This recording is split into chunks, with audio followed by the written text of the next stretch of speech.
بسم اللہ الرحمن الرحیم۔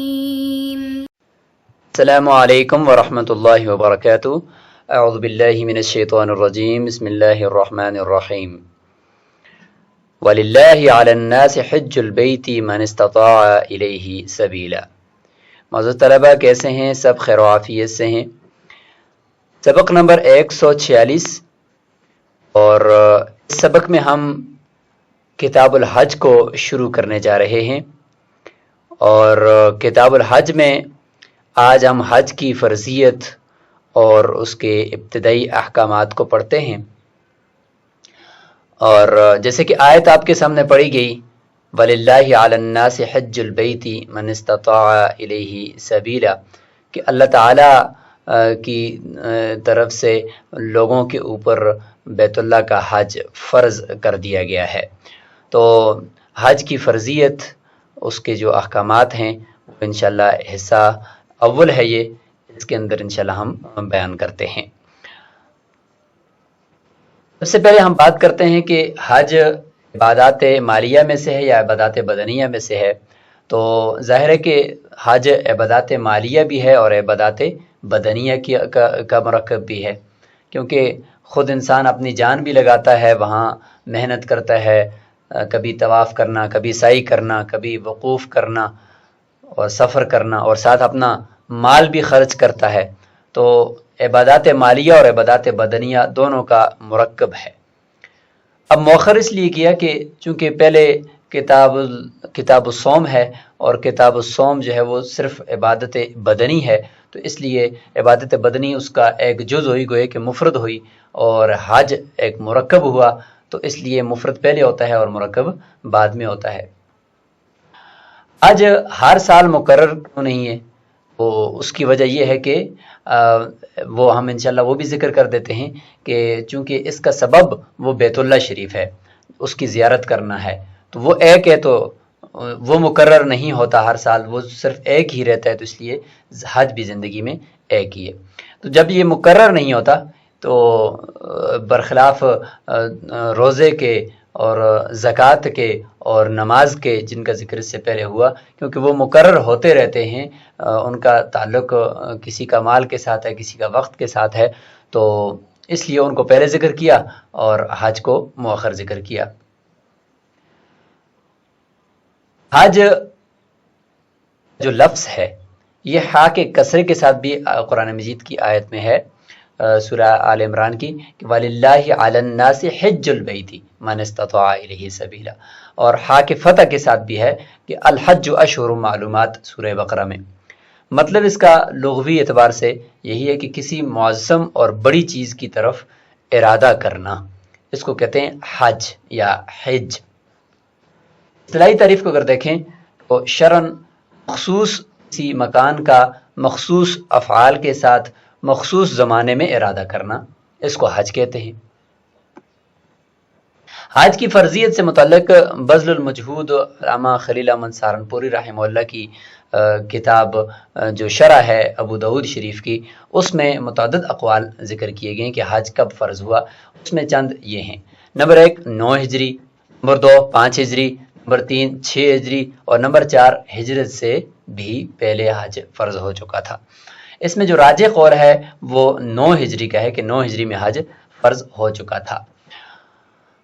اور رسول اللہ صلی اللہ علیہ وسلم نے فریضہ حج 10 ہجری میں ادا فرمایا، اور اسی کو حجۃ الوداع بھی کہتے ہیں۔ حضرت ابوبکر صدیق رضی اللہ تعالیٰ عنہ نے 9 ہجری میں ادا کیا، اور مولا علی قاری رحمہ اللہ لکھتے ہیں کہ ان کے نزدیک اسی سال یعنی 9 ہجری کو ہی حج فرض ہو گیا تھا، اور اس سال حضرت ابوبکر صدیق رضی اللہ تعالیٰ عنہ نے فرمایا، اور امیر حج تھے، اور یعنی انہوں نے حج کیا، اور 10 ہجری کو رسول اللہ صلی اللہ علیہ وسلم نے حج فرمایا۔ آپ صلی اللہ علیہ وسلم نے ہجرت سے پہلے حج کیے یا نہیں کیے، تو اس حوالے سے مختلف اقوال ہیں۔ بعض فرماتے ہیں 3 حج کیے، بعض فرماتے ہیں 2 حج کیے، بعض فرماتے ہیں کہ بے شمار حج کیے، جیسے کہ اس میں علامہ ابن جوزی رحمہ اللہ فرماتے ہیں کہ بہت سے حج رسول اللہ صلی اللہ علیہ وسلم نے ہجرت سے پہلے فرمائے۔ پہلی امتوں پر حج فرض تھا یا نہیں تھا، اس حوالے سے 2 اقوال ملتے ہیں، بلکہ 3 ہیں، 2 مشہور ہیں۔ ایک قول تو یہ ہے کہ کئی امتوں پر حج فرض تھا اور وہ بھی کرتی رہتی تھی. امام ابن حجر اس قول کے قائل ہیں. اور نمبر 2، حج کی فرضیت صرف اسی امت کی خصوصیت ہے، پچھلی امتوں کے اندر حج کی فرضیت نہیں تھی. اور ایک قول کے مطابق حج کی فرضیت سابقہ تمام انبیاء کرام پر تھی لیکن ان کی امتوں پر نہ تھی، کیونکہ حضرت آدم علیہ السلام کے بارے میں آتا ہے کہ وہ ہندوستان سے پیدل چل کر 40 حج انہوں نے فرمائے تھے. اس طریقے سے کتابوں میں لکھا ہے کہ باقی انبیاء نے بھی حج کیے ہیں. تو اس سے پھر یہ قول ملتا ہے کہ انبیاء کے اوپر تو حج فرض تھا لیکن ان کی امتوں پر نہیں تھا. جس امت پر حج فرض کیا گیا وہ یہی آخری امت محمدیہ ہے صلی اللہ علیہ وسلم. حج کی فرضیت کتاب اللہ، سنت اور اجماع سب سے ثابت ہے، جیسے کہ یہ آیت وَلِلَّهِ عَلَى النَّاسِ حِجُّ الْبَيْتِ مَنِ اسْتَطَاعَ إِلَيْهِ سَبِيلًا اور الحج اشہر معلومات مشہور تفصیلی دوسرے پارے کے اندر رکوع ہے سورہ بقرہ کا. اور بنی الاسلام علی خمس شہادت اللہ الہ الا اللہ وان محمد رسول اللہ واقام الصلاۃ اور ایتاء الزکاۃ وصوم رمضان اور بحج البیت او کما قال علیہ الصلوۃ والسلام. تو اس روایت کے اندر بھی اس طریقے سے اور بھی بہت ساری روایات ہیں جس میں حج کی فرضیت معلوم ہوتی ہے. اور اجماع بھی ہے کیونکہ رسول اللہ صلی اللہ علیہ وسلم سے لے کر آج تک امت کا اس پر اجماع ہے اور ہر سال ایک بہت بڑا جمع غفیر امت کا وہ حج کی ادائیگی کے لیے بیت اللہ تشریف لے جاتا ہے. کتاب الحج. الحج واجب على الأحرار البالغين العقلاء الأصحاء إذا قدروا على الزاد والراحلة. حج واجب ہے یعنی فرض ہے احرار ان لوگوں کے اوپر جو آزاد ہیں اور بالغ ہیں اور عاقل ہیں، اصحاء اور تندرست ہیں. یہ ساری حج کی شرائط ذکر ہو رہی ہیں. نمبر 5 اذا قدروا على الزاد والراحلہ، شرط ہے کہ وہ قادر ہوں زاد پر یعنی توشے پر، خرچ پر، راحلہ اور سواری پر. اور ساتھ ہی یہ شرط بھی کہ فاضلا عن المسکن، وہ جو توشہ ہے اور وہ جو ان کا خرچ ہے حج کا وہ ان کی رہائش سے ایک زائد ہونا چاہیے. ما لا بد منہ، اور ضروری جو گھریلو ضروریات ہیں ان سے اضافی ہونا چاہیے. عن نفقۃ عیالہ، اور اپنے فیملی کے نفقے سے اور خرچ سے بھی اضافی ہونا چاہیے. الی حین عودہ، حج سے واپس لوٹنے تک ان کا عیال کا خرچہ ہے اس سے اضافی اس کے پاس یہ خرچ موجود ہو. کان الطریق آمنا، اور اگلی شرط یہ ہے کہ راستہ بھی امن والا ہو. تو اس میں 6 یا 7 شرائط حج فرض ہونے کی، واجب ہونے کی ذکر فرمائی ہیں کہ آزاد ہونا چاہیے، بالغ ہونا چاہیے، عاقل ہونا چاہیے اور تندرست. ہر ایک شرط کے متعلق انشاءاللہ تفصیل آ رہی ہے. اور سواری کا خرچ اور ساتھ ہی سفر کے اخراجات اس کے پاس ہونے چاہیے. اور جہاز کا ٹکٹ کا ویزا اور اس کے اخراجات، باقی سفر کا جتنا خرچہ ہے وہ سارے کا سارا ہونا چاہیے. اور وہ اس کی رہائش اور اس کی ضروریات اور اس کے خاندانی اخراجات سے اضافی ہو.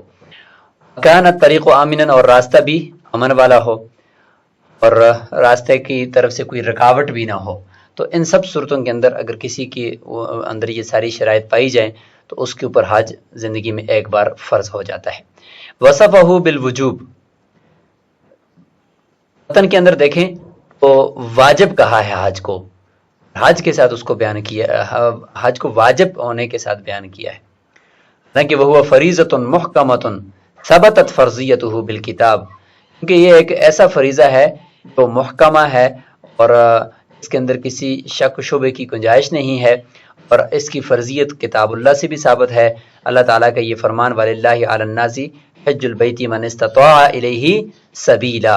کہ اللہ تعالیٰ کی طرف سے لوگوں پر حج فرض ہے اس شخص کے اوپر جو اس تک یعنی وہاں تک پہنچنے کا کی استطاعت رکھتا ہو. وَلَا يَجِبُ فِي الْعُمْرِ إِلَّا مَرَّةً وَاحِدَةً. اور اچھا واجب پھر کیوں کہا؟ حالانکہ یہ فریضہ ہے، واجب اور فرض عمل کے اعتبار سے تو ایک ہی چیز ہیں، اور دوسرا یہ کہ واجب کہنے کا مطلب کہ یہ اس کا جو وجوب ہے وہ دلیل قطعی سے ثابت ہے۔ تو وجوب دو قسم کا ہوتا ہے، دلیل ظنی سے ہو تو وہ صرف واجب ہوتا ہے، اور اگر دلیل قطعی سے ہو تو پھر وہ فرض بھی ہوتا ہے ساتھ ساتھ۔ تو ولا یجب فی العمر الا مرۃ واحدہ، عمر کے اندر صرف ایک ہی مرتبہ حج انسان کے اوپر کرنا فرض ہے، لأنہ علیہ السلام قیل لہ، رسول اللہ صلی اللہ علیہ وسلم سے کہا گیا کہ الحج فی کل عام ام مرۃ واحدہ، حج ہر سال کرنا ہے یا صرف ایک ہی مرتبہ کرنا ہے؟ فقال، فرمایا لا مرۃ واحدہ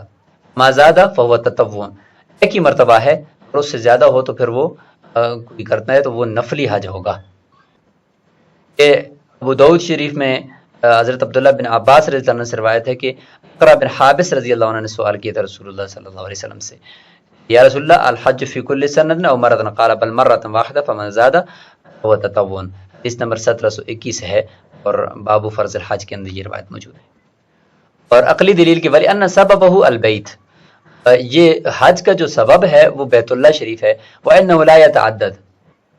وہ متعدد نہیں ہوتا، ایک ہی ہے اور ہمیشہ ایک ہی رہتا ہے، فلا يتکرر الوجوب، حج کا جو وجوب ہے اور فرضیت ہے وہ بھی مقرر نہیں ہوگی۔ ثم هو واجب علی الفور ابی یوسف رحمہ اللہ، اب حج اگر کسی کے اوپر فرض ہو گیا، اس کے اوپر زاد اور راحلہ آ گئی، تو کیا اس کے اوپر حج فوری طور پر کرنا، اسی سال کرنا فرض ہے، ضروری ہے، یا بعد میں بھی کر سکتا ہے؟ تو اس میں مختلف اقوال ہیں ائمہ کے۔ امام ابو یوسف رحمہ اللہ فرماتے ہیں کہ فوری طور پر کر دے، اگر تاخیر کرے گا تو گناہگار ہوگا۔ اور امام ابو حنیفہ رحمہ اللہ سے روایت ہے آیت علیہ، ایسی روایت ہے کہ جو اسی علی الفور پر دلالت کرتی ہے، کیونکہ ان سے پوچھا گیا تھا اگر کسی بات کے پاس اگر اتنا خرچ ہو تو وہ حج کرے یا شادی کرے، تو فرمایا کہ پہلے حج کرے، تو اس سے پتہ چلتا ہے کہ علی الفور ہے۔ اور امام محمد رحمہ اللہ اور امام شافعی رحمہ اللہ یہ دونوں احباب فرماتے ہیں کہ تراخی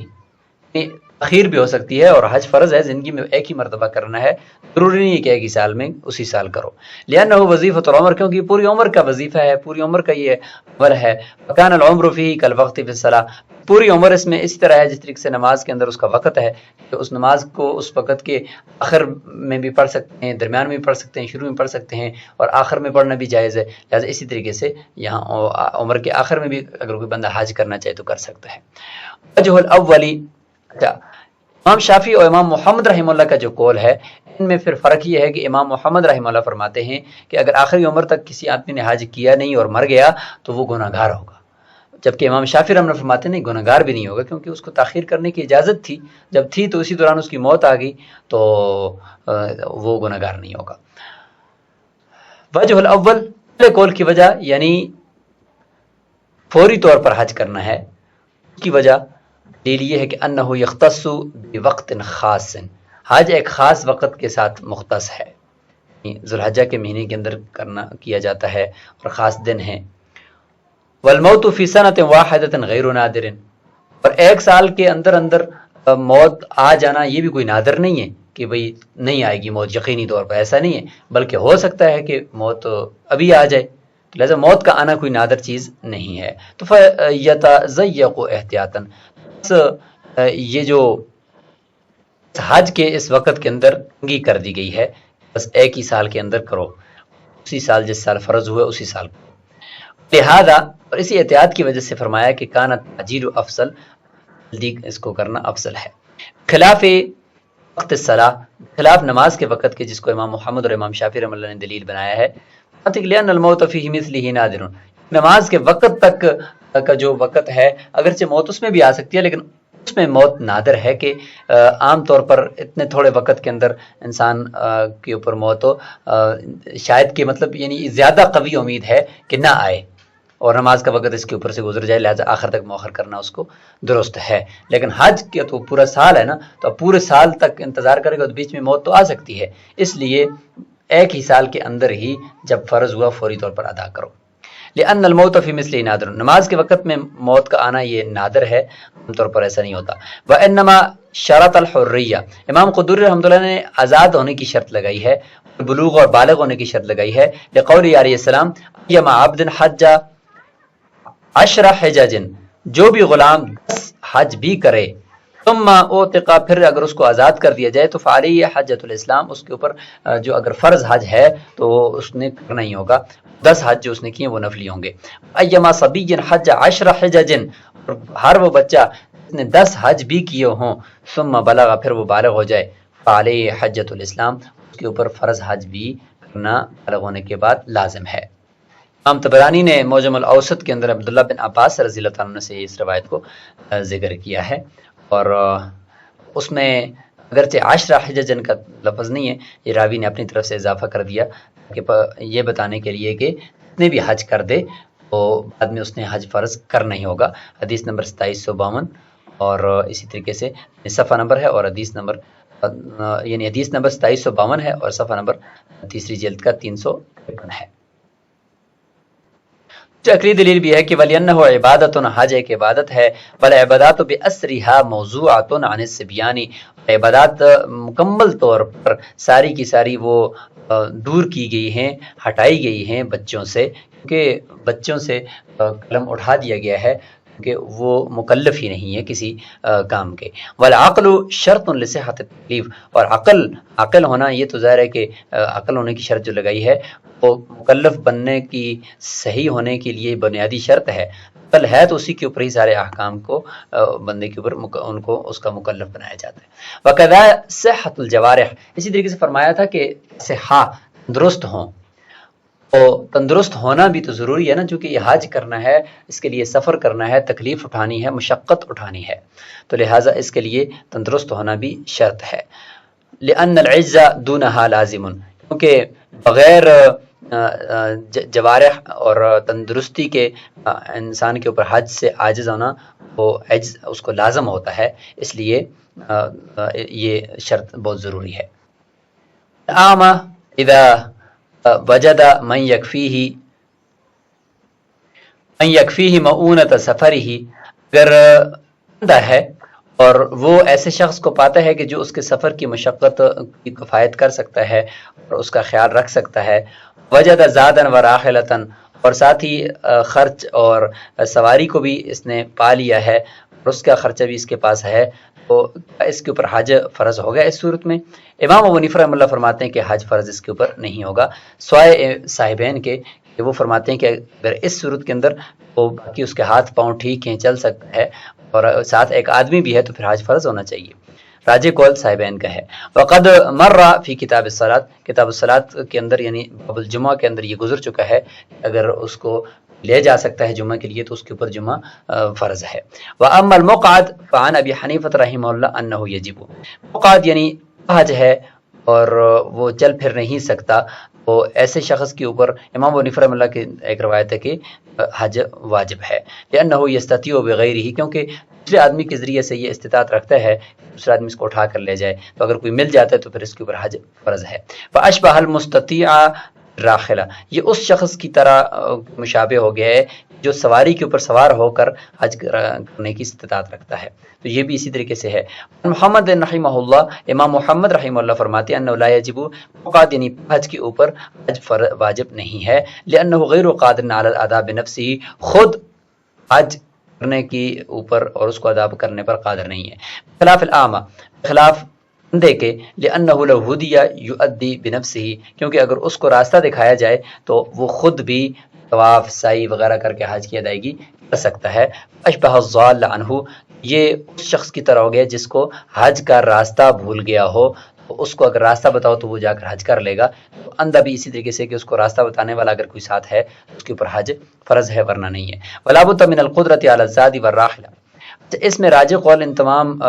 مریضوں کے اندر اور معذوروں کے اندر یہ ہے کہ اگر ان کو حج کرانے والا ساتھ، اگر ان کے ساتھ مددگار موجود ہے تو اس صورت کے اوپر ان کے اوپر حج فرض ہے، ورنہ نہیں ہے.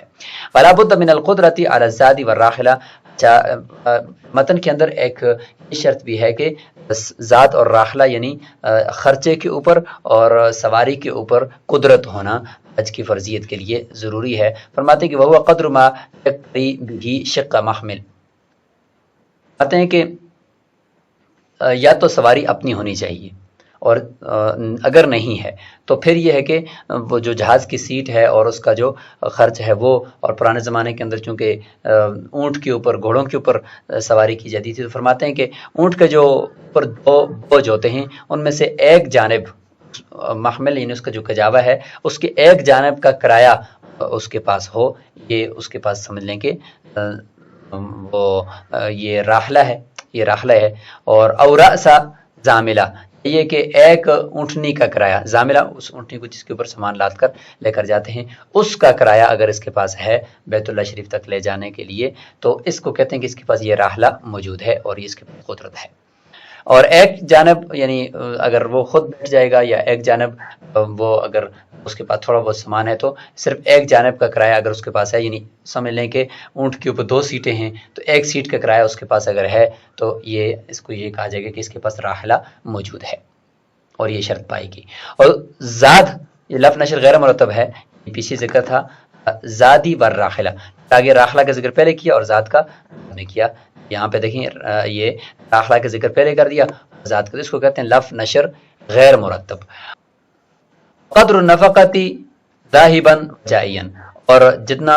خرچ ہے آنے کا اور جانے کا، جانے اور آنے دونوں کا خرچہ اس کے پاس ہو، تو اس کو کہتے ہیں کہ اس کے پاس زاد موجود ہے۔ لأنہ علیہ السلام سئل عن السبیل الیہ، قرآن کی اس آیت میں کہ من استطاع الیہ سبیلا، سبیل سے کیا مراد ہے کہ جس کے پاس یہ سبیل ہو تو وہ اس کے اوپر حج فرض ہے، تو آپ صلی اللہ علیہ وسلم نے جواب دیا کہ الزاد والراحلہ، زاد اور راحلہ اگر کسی کے پاس موجود ہے، توشہ اور خرچ اور ساتھ ہی سواری کا کرایہ، تو ایسے شخص کے اوپر حج فرض ہے۔ وَإِنْ أَمْكَنَهُ أَنْ يَقْتَرِيَ عَقَبَةً، اگر اس کے پاس اس چیز کا امکان ہے کہ وہ کرایہ باری باری سوار ہونے کا اس کے پاس ہے، یعنی جو مالک ہے گاڑی کا یا مالک ہے سواری کا، اونٹ کا، وہ یہ کہتے ہیں کہ بھائی آپ اگر آپ کے پاس کرایہ کم ہے تو اتنی ٹائم تک میں بیٹھا رہوں گا دن میں، اور اتنے ٹائم تک آپ پیدل چلیں گے، اور اس کے بعد پھر آپ سوار ہوں گے اور میں پیدل چلتا رہوں گا، تو باری باری بیٹھنے کا کرایہ اس کے پاس موجود ہے، پوری سواری بیت اللہ تک لے جانے کا کرایہ اس کے پاس موجود نہیں ہے۔ فلا شیء علیہ، تو اس صورت کے اندر اس کے اوپر حج فرض نہیں ہوگا، لأنہما اذا کان یتعاقبان، اس لیے کہ وہ سواری کا مالک اور یہ حج کرنے والا دونوں باری باری بیٹھیں گے، لم توجد الراحلۃ فی جمیع السفر، جمیع سفر کے اندر تو سواری نہ پائے گی، لہذا اس وجہ سے ہم یہ کہیں گے کہ اس کے پاس راحلہ نہیں ہے۔ ویشترط ان یکون فاضلا عن المسکن، اور فرماتے ہیں کہ یہ جو خرچ ہے یہ انسان کی ضروریات سے اضافی ہونا چاہیے، اور اس کے رہائش سے کا جو خرچہ ہے، مکان کا کرایہ ہے وغیرہ، ان سے اضافی ہونا چاہیے۔ وَأَمَّا لَا بُدَّ مِنْهُ، اور اسی طریقے سے جو ضروری اشیاء ہیں، یہ ضروریات ہیں انسان کی ضروریات زندگی، ان سے اضافی ہونا چاہیے، کل خادم، جیسے کہ غلام ہوتا ہے، اس سے اضافی۔ اثاث البیت وثیابہ، گھر کے جو سامان ہے، کپڑے ہیں، اس سے اضافی ہی ہونا چاہیے، لأن هذه الاشیاء مشغولۃ بالحاجۃ الاصلیہ، کیونکہ یہ حاجت اصلیہ کے ساتھ مشغول چیزیں ہیں، لہذا ان کو نہیں دیکھا جائے گا۔ ویشترط ان یکون فاصلا عن نفقۃ عیالہ الی حین عودہ، اور یہ بھی شرط ہے وہ جو حج کا خرچ اس کے پاس جمع ہے، اس کے خاندان اور اس کے گھر والوں کے خرچے سے اس کے واپس لوٹنے تک سے بھی اضافی ہونا چاہیے، یعنی پیچھے گھر کے اندر اتنا خرچ ہو کہ یہ اگر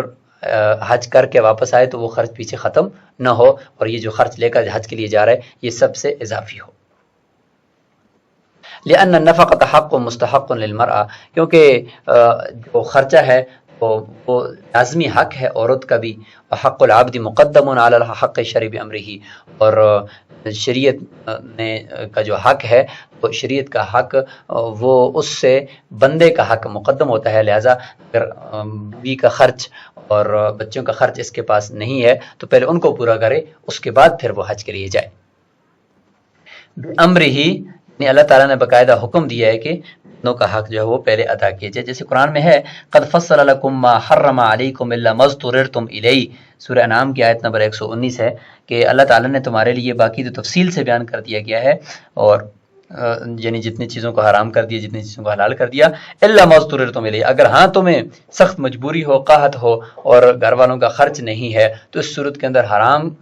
بقدر ضرورت استعمال کرنے کی بھی اجازت دی ہے۔ تو اس سے پتہ چلا کہ شریعت نے اپنا حق پھر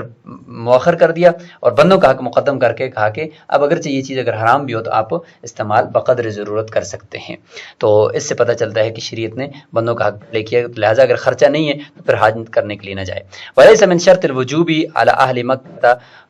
وَمَنْ حَوْلَهُمْ رَاحِلَةٌ، فرماتے ہیں کہ اہل مکہ اور اس کے ارد گرد جو قریب رہنے والے لوگ ہیں ان کے اوپر حج فرض ہونے کے لیے سواری شرط نہیں ہے۔ انه لا تلحقهم مشقة زائدة في الاداء، کیونکہ وہ پیدل جا کر بھی ادا کر سکتے ہیں حج کو، ان کو کوئی زائد مشقت لاحق نہیں ہوگی۔ فاشبہ السعی الى الجمعہ، یہ جمعے کی طرف سعی کے مشابہ ہوگی، جس طریقے سے اس میں کوئی مشقت نہیں ہے تو اس میں بھی نہیں ہے، لہذا وہ بھی فرض ہے ان کے اوپر یہ بھی ہے، اور اس میں راحلہ کی شرط نہیں ہے۔